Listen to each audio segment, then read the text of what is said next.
ఏపీలో హామీల్ని పట్టించుకొని పవన్ కళ్యాణ్ తెలంగాణ వెళ్లి 6 గ్యారెంటీలపై ప్రశ్నించడం ఏంటని కామెంట్ చేశారు మాజీ మంత్రి పేర్ని నాని. పవన్ సింపతి పొందేందుకే ఈ ప్లాన్ వేశారన్నారు.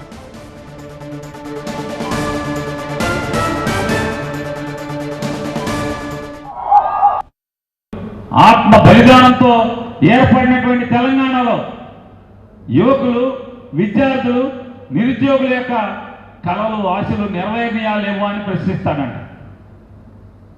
వెనకడికి సాగుతుంది, తల్లి కూడెట్టినోడంట పెంతల్లికి వడ్డానం చేయిస్తా అని చెప్పాడు. ఆంధ్రాలో ఇక్కడ దిక్కు లేదు. ఇక్కడ మీకు ఓటేసి ఉప ముఖ్యమంత్రిని చేస్తే ఇక్కడ మామూలుగా ఏ దిక్కు లేదు. ఇక్కడ ఎవరి గురించి మాట్లాడవు, పట్టించుకోవు. తెలంగాణ వెళ్ళి మాట్లాడతాడంట. తెలంగాణలో ఏం మాట్లాడతావు నువ్వు? ఏం లేదు. ఈ డ్రామా అంతా ఏంటంటే మా సంఘం అంతా మెల్లగా జారిపోతుంది. ప్రస్తుతం ఏంటంటే ఒకళ్ళు జారిపోతున్నప్పుడు అతనికి అర్థమవుతుంది. మళ్ళీ ఏం చేయాలి? తెలంగాణ వెళ్ళి తిట్టించుకోవాలి.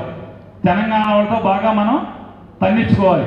మళ్ళీ మనం అమ్మో మా వాడిని తన్నేస్తాం, మా వాడిని తిడుతున్నారు, మా వాడిని తెలంగాణ రావద్దంటున్నారు, తిరగలేమని అంటున్నారని చెప్పని మళ్ళీ వచ్చేసి పలకి మోసేయాలని చెప్పని కొత్త ప్లాన్ వేసాడు.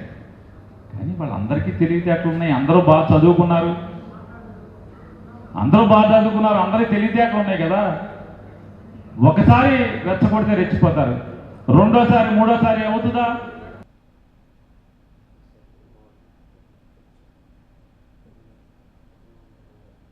తెలంగాణలో సభకి అనుమతి ఇవ్వకపోతే సీఎం రేవంత్ ని పవన్ ఎందుకు ప్రశ్నించలేదని ప్రశ్నించారు పేర్ని నాని. పవన్ ఇప్పటికైనా నాటకాలు కట్టిపెట్టాలన్నారు.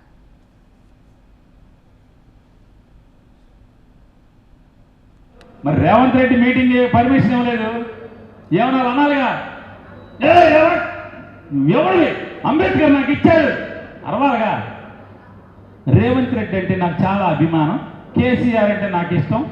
మరి ఎవరికి ఎందుకు వెళ్ళావు మీటింగ్? ప్రెస్ మీట్ 45 నిమిషాలు ప్రెస్ మీట్ ఎవరి కోసం? యూట్యూబర్స్ కోసం, విలేకరుల కోసం, నాగేశ్వర కోసమా? దానికి హైదరాబాద్లో ప్రెస్ మీట్ పెట్టాలా? అంటే పవన్ కళ్యాణ్ గారు ఒకటి గుర్తుపెట్టుకోవాలి సార్, డిప్యూటీ సీఎం సార్, మన భాగవతం అందరికీ